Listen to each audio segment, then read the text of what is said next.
Hello everyone, welcome to my class. आज हम पढ़ने वाले कार्बन एंड इट्स कंपाउंड का टॉपिक आइसोमर्स। तो आइए स्टार्ट करते हैं। तो आइसोमर्स क्या होते हैं? तो organic compounds having same molecular formula but different structures, यानी कि ऐसे ऑर्गेनिक कंपाउंड्स जिनका मॉलिक्यूलर फॉर्मूला तो सेम है लेकिन उनके स्ट्रक्चर्स डिफरेंट हैं। ठीक है, और ऐसा होता क्यों है? क्योंकि जब आइसोमर्स बनते हैं तो कार्बन एटम्स अपने आप को डिफरेंट तरीके से अरेंज करते हैं और डिफरेंट स्ट्रक्चर्स की फॉर्मेशन करते हैं, यानी डिफरेंट कंपाउंड्स की फॉर्मेशन करते हैं। तो इस फिनोमेना को हम क्या कहते हैं? आइसोमेरिज्म कहते हैं। ठीक है, तो इसको हम और ज्यादा एक एग्जाम्पल के साथ क्लियर करते हैं। फॉर एग्जाम्पल, जैसे कि एग्जाम्पल लेते हैं हम ब्यूटेन का। ठीक है, ब्यूटेन का फॉर्मूला होता है C4H10। ब्यूटेन क्या है? एक एल्केन है। इसके अंदर क्या होता है? सिंगल बॉन्ड होता है। तो C4H10। ठीक है, तो अगर मैं इसका स्ट्रक्चर बनाऊं, ठीक है, तो ये स्ट्रक्चर बनेगा, 4 कार्बन एटम्स की चेन बनेगी और 10 हाइड्रोजन्स इनके साथ असाइन होंगे।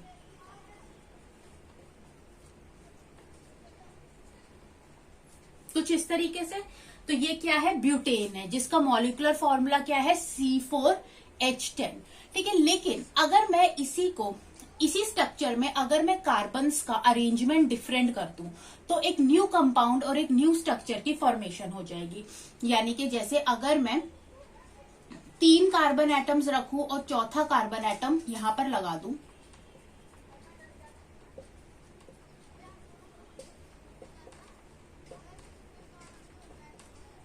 ठीक है, तो इसका भी मॉलिक्यूलर फॉर्मूला क्या होगा? C4H10 ही होगा। लेकिन मैंने क्या किया? कार्बन का अरेंजमेंट क्या कर दिया? डिफरेंट कर दिया। यहां पर मैंने एक कार्बन को उठा के किस पोजीशन पे लगा दिया? सेकेंडरी पोजीशन पर लगा दिया और इसका क्या नाम बन गया? आइसोब्यूटेन। ठीक है, ये ब्यूटेन है और ये क्या है? आइसोब्यूटेन है। दोनों का फॉर्मूला क्या है? जनरल फॉर्मूला जो है, दोनों का मॉलिक्यूलर फॉर्मूला क्या है? C4H10 ही है। लेकिन दोनों के स्ट्रक्चर्स में क्या है? डिफरेंस है। डिफरेंस इसलिए क्योंकि कार्बन ने अपना अरेंजमेंट क्या कर लिया? चेंज कर लिया है और उसने इसकी वजह से क्या हुआ? डिफरेंट स्ट्रक्चर्स की फॉर्मेशन हुई है, डिफरेंट कंपाउंड्स की फॉर्मेशन हुई है। तो इन दोनों को हम क्या कहेंगे? ये दोनों एक दूसरे के क्या है? आइसोमर्स है। ठीक है, और इस फिनोमिना को, जहां पर कार्बन अपने आप को सेवरल तरीके से या बहुत तरीके से अरेंज करता है और डिफरेंट स्ट्रक्चर्स की फॉर्मेशन करता है जिनका मॉलिक्यूलर फॉर्मूला क्या होता है? सेम होता है। इस फिनोमिना को हम क्या कहते हैं? आइसोमेरिज्म। ठीक है, ओके। नेक्स्ट पॉइंट ये कहता है कि आइसोमेरिज्म कभी भी ऐसे हाइड्रोकार्बन्स में पॉसिबल नहीं हो पाता जिन हाइड्रोकार्बन्स के पास 1, 2 या 3 कार्बन एटम्स की चेन होती है। क्यों? क्योंकि एक कार्बन एटम हो या 2 कार्बन एटम हो या 3 कार्बन एटम्स की चेन हो, इतने अमाउंट के कार्बन एटम्स है, इतने अमाउंट की चेन के अंदर different arrangements of carbon atom possible नहीं है। कार्बन एटम अपने आप को कैसे अपने अरेंजमेंट्स को चेंज कर सकता है? इसीलिए आइसोमेरिज्म सिर्फ पॉसिबल होता है उन हाइड्रोकार्बन्स में जिनके पास 4 या 4 से ज्यादा कार्बन एटम्स होते हैं। ठीक है, क्योंकि इसके अंदर कार्बन को अपना अरेंजमेंट चेंज करने में और डिफरेंट स्ट्रक्चर को फॉर्म करने में पॉसिबिलिटी मिल सकती है। लेकिन जिन हाइड्रोकार्बन्स के पास 1, 2 या 3 ही कार्बन एटम्स हैं, वहां पर कार्बन एटम्स का डिफरेंट अरेंजमेंट पॉसिबल नहीं हो सकता। ठीक है, अब यहां पर हम देखते हैं एक और एग्जाम्पल। फॉर एग्जाम्पल हम देखेंगे isomers of pentane. Isomers of pentane. Pentane का फॉर्मूला क्या होता है? C5। 5 कार्बन एटम्स की चेन है एंड H12। ठीक है, अब यहाँ पर कार्बन एटम्स क्या है? 4 या 4 से ज्यादा। तो यहाँ पर 5 कार्बन एटम्स की चेन है, इसलिए यहाँ पर आइसोमेरिज्म पॉसिबल है। ठीक है, तो पेंटेन और सारे ही आइसोमर्स में क्या होता है? मॉलिक्यूलर फॉर्मूला सबका सेम होता है, लेकिन सिर्फ क्या डिफरेंस होता है? उनका स्ट्रक्चरल अरेंजमेंट डिफरेंट होता है। तो यहाँ पर हम पेंटेन के आइसोमर्स देखते हैं। जैसे पहला इसका स्ट्रक्चर जो बनता है,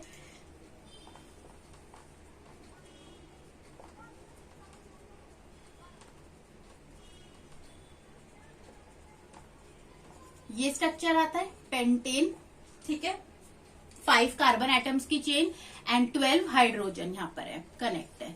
ठीक है, सेकेंड अब अरेंजमेंट अगर हम देखते हैं तो हम क्या करेंगे कि 4 कार्बन एटम्स की चेन बनाकर एक कार्बन एटम को सेकेंडरी पोजीशन पर लगा देंगे।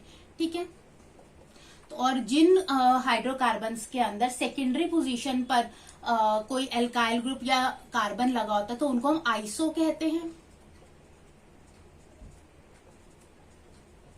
तो ये क्या हो जाएगा, आइसो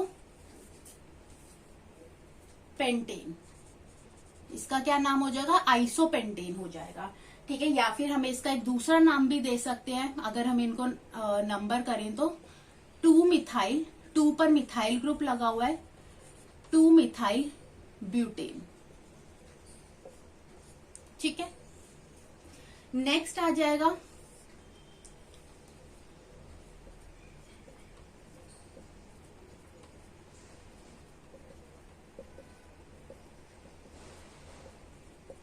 मैंने सेकेंडरी पोजीशन पर 2 एल्काइल ग्रुप्स लगा दिए हैं, या आप कह सकते हो 2 मिथाइल ग्रुप्स लगा दिए हैं।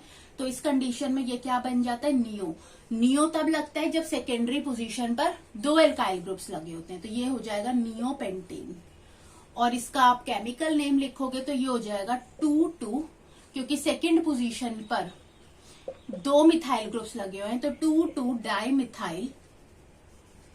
और कितने कार्बन एटम्स की चेन है, 3, प्रोपेन। ठीक है, 2,2 डाई मिथाइल प्रोपेन। अब यहां पर आप देख सकते हो तो ये डिफरेंट स्ट्रक्चर्स किसके हैं, पेंटेन के हैं। तो ये पेंटेन के क्या है, आइसोमर्स है। इन सबका मॉलिक्यूलर फॉर्मूला सेम है, C5H12, लेकिन कार्बन का अरेंजमेंट डिफरेंट होने की वजह से यहाँ पर डिफरेंट स्ट्रक्चर्स की फॉर्मेशन हुई और डिफरेंट कंपाउंड्स की फॉर्मेशन हुई है। ठीक है, तो यहाँ पर हम नोट डाल के एक चीज लिख सकते हैं कि जैसे जैसे नंबर ऑफ कार्बन एटम्स बढ़ते हैं, नंबर ऑफ आइसोमर्स भी क्या होते हैं, इंक्रीज होते हैं। So number of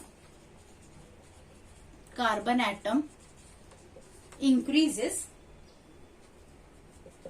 number of possible isomers also increases। जैसे जैसे नंबर ऑफ कार्बन एटम्स बढ़ेंगे, नंबर ऑफ पॉसिबल आइसोमर्स भी क्या होते जाएंगे, इंक्रीज होते जाएंगे। ठीक है, तो ये था हमारा आइसोमर्स के बारे में। नेक्स्ट टॉपिक अब इसमें हम स्टडी करेंगे होमोलोगस सीरीज के बारे में। ओके, अब हम देखते हैं हमारा next topic homologous series. Homologous series क्या होती है, होमोलोगस सीरीज एक ऐसी सीरीज होती है जिसके अंदर ऑर्गेनिक कंपाउंड्स होते हैं। So it is a group of organic compounds जिनके सिमिलर स्ट्रक्चर्स होते हैं और सिमिलर केमिकल प्रॉपर्टीज होती हैं। यानी कि ऐसी सीरीज जिनके अंदर जो भी ऑर्गेनिक कंपाउंड्स प्रेजेंट है उस सीरीज के अंदर, उनके सिमिलर स्ट्रक्चर्स हैं और उनके सिमिलर केमिकल प्रॉपर्टीज हैं। ठीक है, तो इन सीरीज के अंदर जो भी ऑर्गेनिक कंपाउंड्स प्रेजेंट होते हैं, उन ऑर्गेनिक कंपाउंड्स को हम क्या कहते हैं, होमोलोग्स कहते हैं। और ऐसी सीरीज को हम क्या कहते हैं, होमोलोगस सीरीज कहते हैं। इसका ये एक पॉइंट ये कहता है कि अब इसके अंदर जो भी ऑर्गेनिक कंपाउंड्स प्रेजेंट होते हैं, उनके अंदर सिर्फ 2 एडजेसेंट कंपाउंड्स के अंदर डिफरेंस होता है, एक कार्बन एटम का और 2 हाइड्रोजन एटम का, या फिर आप कह सकते हो CH2 ग्रुप का फर्क होता है। अब इसको हम यहां से समझते हैं। जैसे कि ये एक एल्केन की सीरीज है, ये एल्केन की सीरीज है। एल्केन की सीरीज का जनरल फॉर्मूला क्या होता है, CnH2n+2। ये जनरल फॉर्मूला इन सारे एल्केन्स के लिए क्या है, एप्लीकेबल है। अब जैसे ये क्या है, मीथेन है, इथेन है, प्रोपेन है, ब्यूटेन है और पेंटेन है। तो यहाँ पर ये मीथेन है, इथ है, प्रोपेन है, ब्यूटेन है और पेंटेन है। ठीक है, तो ये सारे क्या हैं, ये एक होमोलोगस सीरीज है। क्यों, क्योंकि इनके अंदर ये जितने भी ऑर्गेनिक कंपाउंड्स हैं, इनके सिमिलर स्ट्रक्चर्स हैं और इनकी केमिकल प्रॉपर्टीज भी क्या है, सिमिलर है। स्ट्रक्चर सिमिलर कैसे, क्यों, क्योंकि इन सब के अंदर जो भी एल्केन्स होते हैं, इन सब के अंदर सिंगल कोवेलेंट बॉन्ड बनता है, सिंगल बॉन्ड बनता है, इसलिए इनकी स्ट्रक्चर क्या है, सिमिलर है, सिमिलर स्ट्रक्चर है और इनकी केमिकल प्रॉपर्टीज भी क्या है, सिमिलर है। अगर डिफरेंस है तो आप देख सकते हो इन सब के अंदर किसका डिफरेंस है, एक एक कार्बन एटम का डिफरेंस है। अगर यहाँ पर एक कार्बन एटम है तो यहाँ पर 2 है, फिर 3 है, फिर 4 है, फिर 5 है। एक एक कार्बन एटम का डिफरेंस है। और हाइड्रोजन के बीच में कितने का डिफरेंस है, 2 हाइड्रोजन का डिफरेंस है। तो टोटल हम कह सकते हैं कि इन ग्रुप्स के अंदर CH2 का जो होता है डिफरेंस होता है। एक कार्बन एटम और 2 हाइड्रोजन का इनके अंदर क्या होता है, डिफरेंस देखने को मिलता है। और ऐसे ऑर्गेनिक कंपाउंड्स को जो होमोलोगस सीरीज के अंदर प्रेजेंट होते हैं उनको हम क्या कहते हैं, होमोलोग्स कहते हैं। अब जैसे यहाँ पर आप एल्कीन्स देख सकते हैं। एल्कीन्स का जनरल फॉर्मूला क्या होता है, CnH2n। ये हमारी एल्कीन्स की सीरीज है, ठीक है। एल्कीन की सीरीज इथ से शुरू होती है, तो इथ, प्रोप, ब्यूट एंड पेंट आ जाता है। तो इन सबके स्ट्रक्चर भी क्या है, सिमिलर है। यहाँ पर डबल बॉन्ड की फॉर्मेशन होगी, ठीक है। और केमिकल प्रॉपर्टीज भी क्या होगी, सिमिलर होगी। अब यहाँ पर भी डिफरेंस क्या है, एक एक कार्बन एटम का डिफरेंस आप देख सकते हैं, 2 से 3, 3 से 4, 4 से 5। और हाइड्रोजन के बीच में आप गैप्स देख सकते हैं, 2 हाइड्रोजन का गैप है। यहाँ पर H4 है, फिर H6, H8 और फिर H10। तो यहाँ पर भी कितने का डिफरेंस है, CH2 ग्रुप का डिफरेंस है। यहाँ पर अब आप एल्काइंस की सीरीज देख सकते हैं। एल्काइन की सीरीज का जनरल फॉर्मूला क्या होता है, CnH2n-2। ये भी इथ से ही शुरू होती है, तो इथ, प्रोप, ब्यूट और पेंट आ जाएगा, ठीक है। इसके अंदर भी आप किसका डिफरेंस दे सकते हो, CH2 ग्रुप का डिफरेंस है, एक एक कार्बन एटम का डिफरेंस है और 2 हाइड्रोजन का डिफरेंस है। यहाँ पे 2 है, 4, 6 एंड 8। तो ऐसे ऑर्गेनिक कंपाउंड्स जो कि होमोलोगस सीरीज के अंदर प्रेजेंट होते हैं उनको हम होमोलोग्स कहते हैं। और इन होमोलोग्स के अंदर CH2 ग्रुप का डिफरेंस होता है। इन कंपाउंड्स की जो भी होमोलोगस सीरीज में प्रेजेंट है, इनकी जो स्ट्रक्चर जो होता है सिमिलर होता है और केमिकल प्रॉपर्टीज भी क्या होती है, सिमिलर होती है, ठीक है। नेक्स्ट अब हम देखते हैं characteristic of homologous series. Okay, next हम देखते हैं कैरेक्टरिस्टिक्स ऑफ होमोलोगस सीरीज। तो इसमें पहला कैरेक्टरिस्टिक कहता है कि all the members have same general formula. ये हम देख चुके हैं कि जो भी होमोलोगस सीरीज होती है, जैसे एल्केन की सीरीज है या एल्कीन्स हैं या फिर एल्काइंस हैं, तो उनके अंदर जो भी होमोलोगस कंपाउंड्स हैं, जो भी होमोलोग्स हैं, उनके सेम जनरल फॉर्मूलाज होते हैं। तो सारे ही कंपाउंड्स के जो एल्केन्स हैं, जितने भी एल्केन्स हैं उनका सेम जनरल फॉर्मूला होता है। उसी तरह जितने भी अल्कीन्स हैं उनके सेम जनरल फॉर्मूला होता है। अल्काइंस का भी सेम जनरल फॉर्मूला होता है।